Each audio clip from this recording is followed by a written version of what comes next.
오늘 우리가 읽은 이 본문은 예수님께서 십자가 죽음과 부활에 대해서 말씀하신 것을 우리가 읽었습니다. 예수님께서 12제자를 따로 부르시고 이제 말씀하십니다. 보아라, 우리가 지금 예루살렘으로 올라간다. 선지자들을 통하여 기록된 모든 것이 인자에게 응하리라. 인자는 예수님을 의미합니다. 우리 31절 말씀을 한 번 더 읽겠습니다. 31절입니다. 예수께서 12제자를 데리시고 이르시되 보라, 우리가 예루살렘으로 올라가노니 선지자들을 통하여 기록된 모든 것이 인자에게 응하리라. 아멘. 선지자들을 통하여 기록된 모든 것이 예수님에게서 이루어진다고 말씀했습니다. 그건 뭐냐면은 구체적으로 말씀을 드리면 예수님께서 고난당하시고 부활하신다는 거죠. 죽은 지 3일 만에 살아나신다고 하는 거죠. 이를 통해서 알 수 있는 것은 무엇입니까? 성경대로 이루어진다고 하는 것입니다. 선지자들을 통해서 선포되고 기록된 하나님 말씀대로 이루어진다는 것입니다. 그렇기 때문에 우리는 항상 하나님의 말씀을 붙들고 우리가 살아야 됩니다. 때로 감정대로 살고 싶은 유혹이 많습니다. 하지만 이 감정대로 살면 당장은 자연스럽고 편할 수는 있어도 아무 보장은 없어요. 약속이 없는 거죠. 근데 하나님 말씀대로 살고 순종하면 결국은 하나님께서 책임져 주시고 하나님의 복이 임하는 것이죠. 신명기 28장 말씀은 이렇게 말씀하고 있습니다. 내가 내 하나님 여호와의 말씀을 삼가 듣고 내가 오늘 내게 명령하는 그 모든 명령을 지켜 행하면 내 하나님 여호와께서 너를 세계 모든 민족 위에 뛰어나게 하실 것이다. 내가 내 하나님 여호와의 말씀을 청종하면 이 모든 복이 내게 임하여 내게 이르리니 성읍에서도 복을 받고 들에서도 복을 받을 것이며 내 몸의 자녀와 내 토지의 소산과 내 짐승의 새끼와 소와 양의 새끼가 복을 받을 것이며 내 강주리와 떡반죽 그릇이 복을 받을 것이며 내가 들어와도 복을 받고 나가도 복을 받을 것입니다. 말씀대로 살 때 하나님의 복이 임하게 되는 줄로 믿습니다. 어디에 있느냐가 중요한 게 아니에요. 성읍에 있느냐, 들에 있느냐, 그게 중요한 게 아니에요. 말씀대로 살면 들어와도 복을 받고 나가도 복을 받는 거예요. 우리가 감정대로 자기 하고 싶은 대로 살지 말고 말씀대로 사는 우리 모두 되기를 간절히 소망합니다. 이처럼 예수님은 선지자들을 통하여 기록된 모든 것이 이제 이루어질 것이다 말씀하시면서 십자가의 고난과 부활에 대해서 말씀하셨는데요. 먼저 이방인들에게 넘겨져서 희롱과 능욕과 침뱉음을 당하신다. 그리고 책찍질을 받으시고 죽으신다고 하셨습니다. 우리 32절 또 33절 말씀도 같이 있습니다. 우리 32절에서 33절 말씀을 같이 있습니다. 인자가 이방인들에게 넘겨져 희롱을 당하고 능욕을 당하고 침뱉음을 당하겠으며 그들은 책찍질하고 그를 죽일 것이나 그는 3일 만에 살아나리라 하시되. 아멘. 여기에서 이방인들은 로마 군병들을 의미하죠. 예수님께서 로마 군병들에게 넘겨져서 희롱과 능욕과 침뱉음과 책찍질을 맞으신 후에 십자가에서 죽으신다고 하셨습니다. 이거는 예수님께서 우리 모두의 죄를 지시고 십자가에서 고난과 죽음을 당하신다는 거죠. 예수님께서 나의 죄를 지시고 십자가에서 고난받으시다가 죽으시는 겁니다.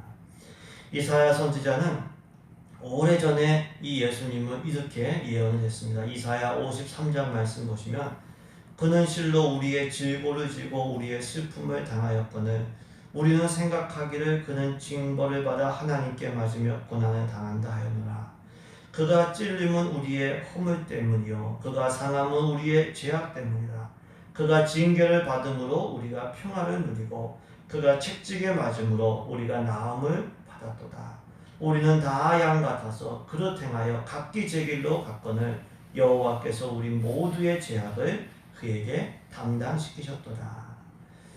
예수님께서 우리 죄를 지시고 고난과 죽음을 당하신 줄로 믿습니다. 그래서 우리는 우리 죄값을 대신 지불해 주신 예수님의 사랑과 은혜를 늘 생각하고 감사해야 돼요. 특별히 사순절인데요. 예수님께서 나에게 고난 당하시고 희롱당하시고 능욕당하시고 죽음당하셨구나. 이건 늘 생각해야 됩니다. 로마서 5장 8절 보시면 우리가 아직 죄인 되었을 때 그리스도께서 우리를 위하여 죽으심으로 하나님께서 우리에 대한 자기의 사랑을 확증하셨다고 했어요. 예수님이 나를 위해 죽으신 거, 그 사랑에 강권되는 그 사랑을 늘 기억하고 강권되는 우리 삶이 되기를 소망합니다. 누군가 나를 위하여 수고를 아끼지 않았다. 참 감사한 일이죠. 근데 예수님은, 창조주 하나님은 수고 정도가 아니라 우리를 위하여 고난과 능력과 죽임을 당하셨어요. 그 사랑을 기념하면서 감사로 살아가는 우리 되기를 소망합니다. 더 나아가서 우리도 역시 정죄하지 말고 예수님의 길을 따라가야 되죠. 예수님께서 우리 죄를 정죄만 하셨다. 어떻게 되었을까요? 우리는 구원받지 못했을 것입니다. 근데 정죄하지 않으시고 대신 죄값을 지불해 주셨어요. 대신 십자가에서 고난받으시고 희생하셨어요. 이게 십자가 은혜인 거죠. 우리 역시 다른 사람을 정죄하고 그러면 죽이는 사람만 되는 거예요. 근데 우리도 예수님 따라서 섬기고 희생하면 어떻게 돼요? 살리는 사람이 될 수 있어요. 우리도 하나님으로부터 상을 받게 되는 거죠. 십자가는 뭡니까? 섬기고 희생하는 거죠. 사랑으로 섬기고 희생함으로 사람들을 살리는 우리 되기를 간절히 소망합니다. 정죄하지 않고 섬기는 우리 되기를 소망합니다. 또 우리는 십자가를 통해서 인내를 배워야 됩니다. 십자가의 고난과 죽음, 이거는 쉬운 길이 아니죠. 능욕받고 채찍질받고 희롱받는 거, 이거는 참고 인내가 없으면 갈 수가 없는 거입니다. 히브리서 12장 2절에 예수님께서 그 앞에 있는 기쁨을 위하여 십자가를 참으셨다고 했어요. 부끄러움을 개의치 아니하셨다고 했어요. 하나님 보좌 우편에 앉으신 거예요. 참지 않고는 하나님의 뜻을 이루어갈 수가 없어요. 인내가 없이는 우리 앞에 주어진 사명을 감당할 수가 없어요.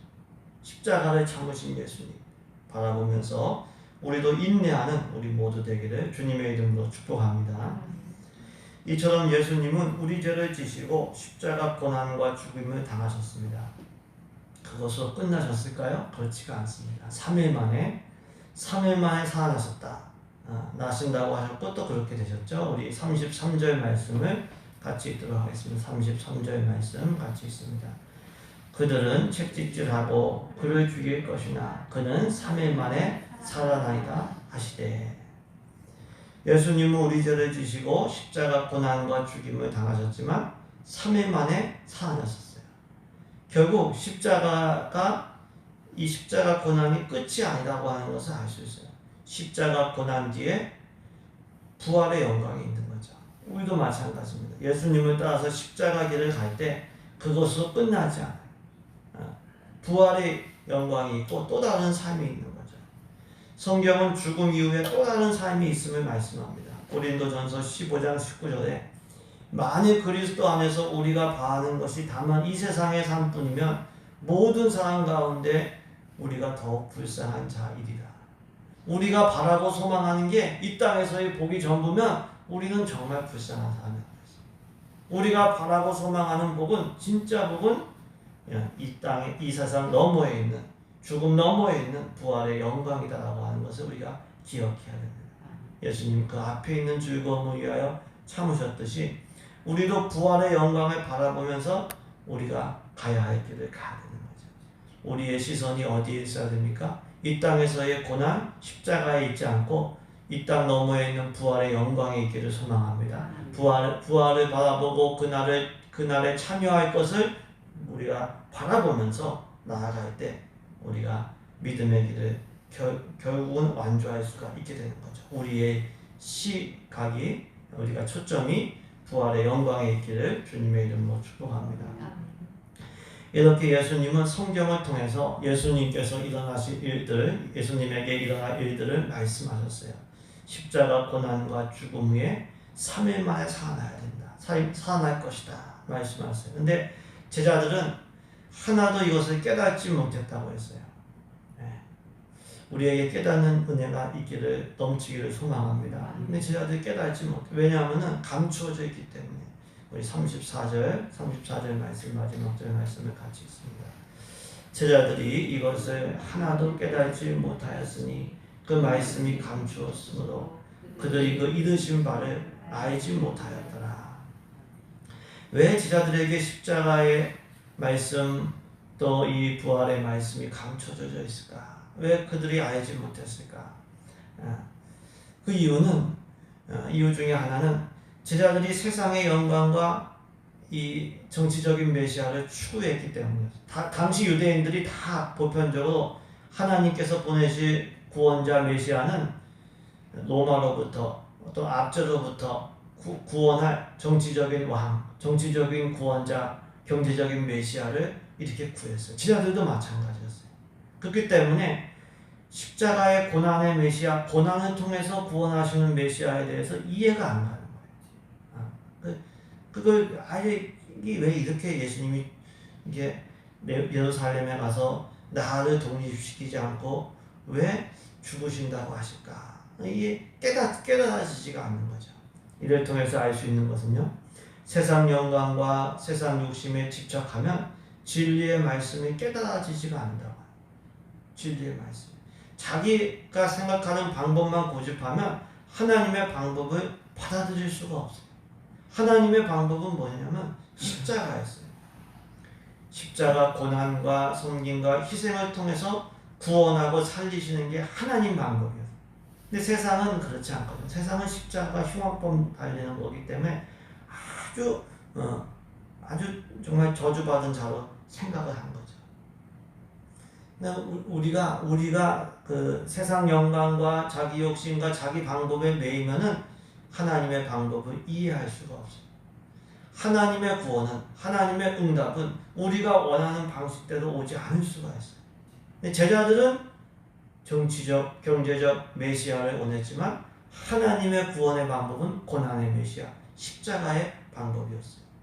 고린도전서 1장 18절에 십자가의 도가 멸망하는 자들에게 미련한 것이요 구원을 받는 우리에게는 하나님의 능력이다.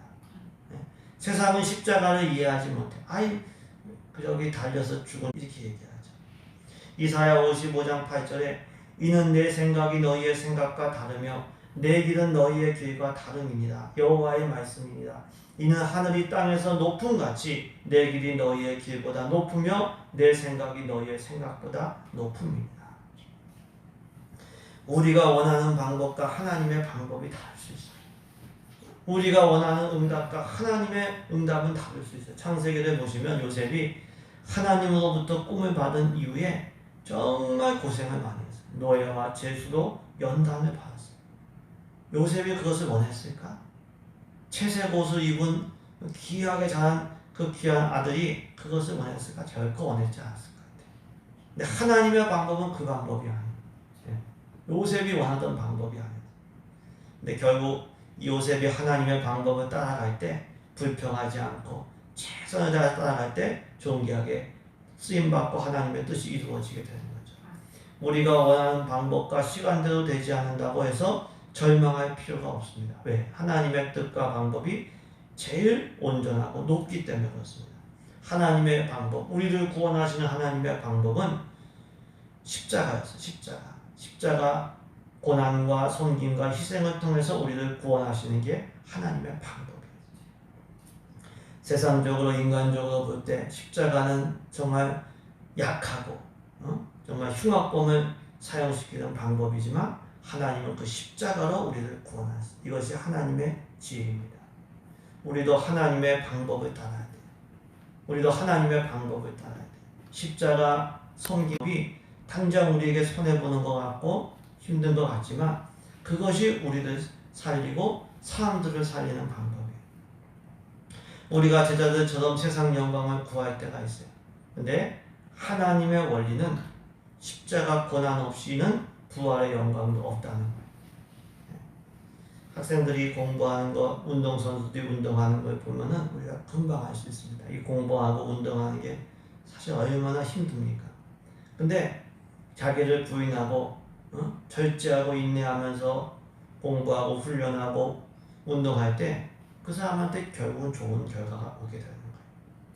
하나님 나라의 원리 십자가와 부활, 세상에서도 그게 진리예요. 반대로 밴들밴들 거린다 그러죠. 고난을 외면하고 편한 거 좋아하고 영광만을 추구하고 나중에 사기꾼 되는 거예요. 고난 없이 얻으려고 하면 사기꾼 될 수밖에 없는 거예요. 십자가 고난 뒤에 부활의 영광이 있습니다. 기도의 강야가 외롭고 힘들지만 기도의 강야를 걸을 때 응답의 샘을 결국 발견하게 되죠. 십자가의 섬김과 희생은 바보 같은 거예요. 바보같이 보여요. 근데 하늘나라에서는 그렇게 섬긴 자가 큰 자가 돼요. 하나님 보좌 우편에 앉으십니다. 예수님 십자가를 통해서 하나님 보좌 우편에 앉습니다. 하나님 나라에서는 섬기고 희생한 사람이 큰 자가 되는 거예요. 십자가가 하나님의 방법인 줄로 믿습니다. 십자가의 고난을 통해서 또 섬김과 희생을 통해서 부활의 영광에 모두가 이르시길 예수님의 이름으로 축복합니다.